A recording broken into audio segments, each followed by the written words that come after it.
Hey y'all, today we're going to be making some sweet potato pie and we're going to get right into it. I have already cooked 3.5 to 4 pounds of sweet potatoes in the oven at 375 degrees. Now I cooked them for about 45 minutes until they were soft for the size of my potatoes. I'm also going to be using some brown sugar, okay, and some white sugar. All right, we need both to balance the flavors. And I have 2 deep dish pie crusts that I have let unthaw. You can make your crust, but I ain't going to do all that. All right. I have some sweetened condensed milk, evaporated milk, and some butter. And I'll actually be using a stick and a half of butter and some pecans. And I'll show you what I'm going to do with these pecans, y'all. I have lemon and vanilla extract, cinnamon, ginger, and salt. Now the nutmeg needs to be grated fresh. Fresh grated nutmeg tastes really different than the one you already buy grated, in my opinion. I have 3 eggs here, but the other one in the coop, honey. I'm going to get 4 eggs, all right? So the first thing I'm going to do is take the skins, take the meat of the potato out of the skins. You're going to notice that as you do this, there's going to be some pieces that may be a little bit browner. They've just gotten a little bit more caramelized, and that is still okay to use. Now, for this recipe, I don't suggest boiling the potatoes. I just don't do that. I think the flavor holds better in the roasted ones. And it doesn't add as much moisture. Of course, you toss those skins to the side. Now I'm going to go in and we really need to address these strings that are in these sweet potatoes. Those little fibrous strings, if you don't take care of them, they really can mess up your pie, okay? And you don't want to be talking about you, but they gonna know you ain't a real cook if you don't do something about these strings. So there's 2 ways you can handle it, okay? So first thing you can do is that you can start to beat and whip your sweet potatoes. And as you beat, the strings are going to come up and you could just rinse those beaters, and you can do this continuously until you have little to no strings. However, I think you lose a good amount of the sweet potato doing that. So I prefer to actually put mine in a food processor, or you could also use a blender, and I literally just blend out the strings. It's going to just blend them all up into the mixture, and then you get rid of them. Now, if this is a little hard to blend, you can use a little bit of the milk from the recipe to blend the sweet potato, and that will help. And guys, you don't have any strings. Now, something I know us melanated people don't usually do in our sweet potato recipes is actually tell you how much sweet potatoes to use. They be like 3 large sweet potatoes. Okay, but what does large mean? Okay, so for today, I'm going to actually measure it out for you guys so that you will be able to get the exact amount that I am using. And I am using about 3.5 to 3 3/4 of a cup of sweet potato. And the extra I just put to the side. Now I'm going in with that butter that I have melted, and then I'm going to throw in my sugar. I'm using half sugar, half white sugar, half brown sugar, about a tablespoon of vanilla extract, some of that lemon extract. That might be a little different, okay, but trust me, that's going to add a really good taste. I'm going in with all my cinnamon, my nutmeg, and my salt. You do need salt in your desserts, baby. And then I'm going to grind in that fresh nutmeg that's going to put that fresh fall flavor on it, okay? I'm also going to add in my evaporated milk and my condensed milk. Sweetened condensed milk is almost going to give the pies like an ice cream flavor. I know everyone doesn't do it, but trust me, it's going to make it very milky, very tasty, okay? So go ahead and put that condensed milk in there. Now I'm going to beat everything.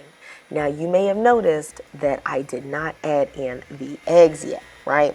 Because you need to taste this mixture, okay? And if I go ahead and put the eggs in, it's not that I couldn't taste it, because y'all, I've been eating cake batter, okay? I've been eating cake batter, and I know y'all been doing it, okay? And I ain't got salmonella, and I ain't died, okay? But it's just the best thing to do to mix everything but the egg. I'm going to use my spatula just to ensure everything is thoroughly combined, and then I'm going to just give it a taste. Now, I think this pie filling should taste a little bit almost like ice cream, like very rich. And that's when I decided it wasn't rich enough, so I went in with another half stick of butter and a little bit more vanilla and a little bit more lemon extract. And don't worry, I'm going to put all the specific measurements down there in the description box, because y'all know, I know us, okay, black folks don't always be measuring, all right, melanated people don't always be measuring, all right, but I'm measuring for you today, so you gonna get it right for Thanksgiving, okay? Now, as you can see, I'm using my beaters just to push all the mixture through.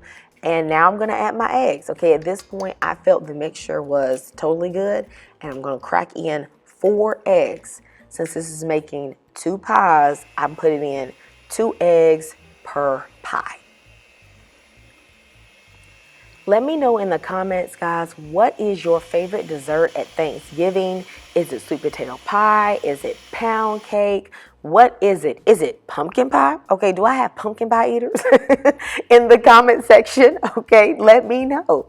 Now, I'm going to prep the pie shells. Now, these are deep dish pie shells, so I figure that if you're using the regular pie shells, you could probably get 3 pies if they're not as deep as these. I have to pre-bake them so that the crust comes out correctly, and I'm just going to use a fork to pierce all around the crust. When you bake this, you're going to see it puff up a little bit, and these holes are going to help it vent and let the air escape so that it can cook properly and not crack. I'm going to put this in an oven at 350 degrees for about 10 to 11 minutes until they are just lightly golden brown. We're not cooking them all the way because they're going to continue to cook when we bake the pie. When they are done, I'm going to allow them to cool for 10 minutes before I start putting in the sweet potato filling. Okay, I'm using a 1 cup measuring cup to go back and forth between both of the pies so that I can get the amount I put in them at least somewhat even. Okay, now there is like a little bit of residual pie filling that's like left in the mixer, in the cup measure, but that's not really a big deal. You just want to go in and keep adding until you fill it up. I'm spreading out the top as I do it just to see how much more I need to add until it is full. Now, these specific crusts that I got were not quite as deep as your typical deep dish. I got these from Aldi and they weren't as deep as I thought they would be, so I ended up having a little bit of the mixture left over, but that doesn't matter. I just put those in ramekins. Now, at this point, I was trying to smooth out the top, and y'all, church mothers don't get me now. Church mothers don't get me, but I just could not get it completely smooth. I don't know why, I just couldn't get it smooth like that. So I know y'all see it, okay? I know y'all see the lines in the top, but don't get me, okay? It still tastes good. Trust me, all right? But if you got a technique to help me get that straight, let me know. Now I'm going to put everything in the oven at 350 degrees on the middle rack for about 55 minutes to 1 hour. You want to watch it and see when you can stick a toothpick in it and it comes out clean. While you do that, I'm going to make a little bit of a topping, okay, like a butter rum maple topping. I'm going to do some pecans and a little bit of salted butter and just enough maple syrup to help the salt stick. You're actually not trying to make the pecans overly sweet because remember, the pie is already sweet. I'm putting in rum extract, but if you actually have like spiced rum, that would be perfect, like about a tablespoon. It's just going to give it a little flavor and add a little salt. And I'm toasting this over medium heat just for about 4 minutes until you get a nice aroma. It is going to give a nice flavor on those pecans. Now, once my pies are finished, I'm going to take them out the oven. You're going to see that they puff up a little bit. They may have some cracks. It's not going to matter, okay, because it's all going to come out when you cool it down.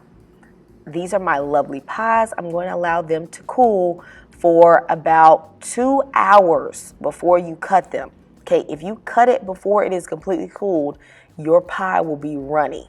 Okay, so please don't do it. This is one reason why sweet potato pie is such a great thing to make in advance, because it really does need to sit and actually the flavor becomes better.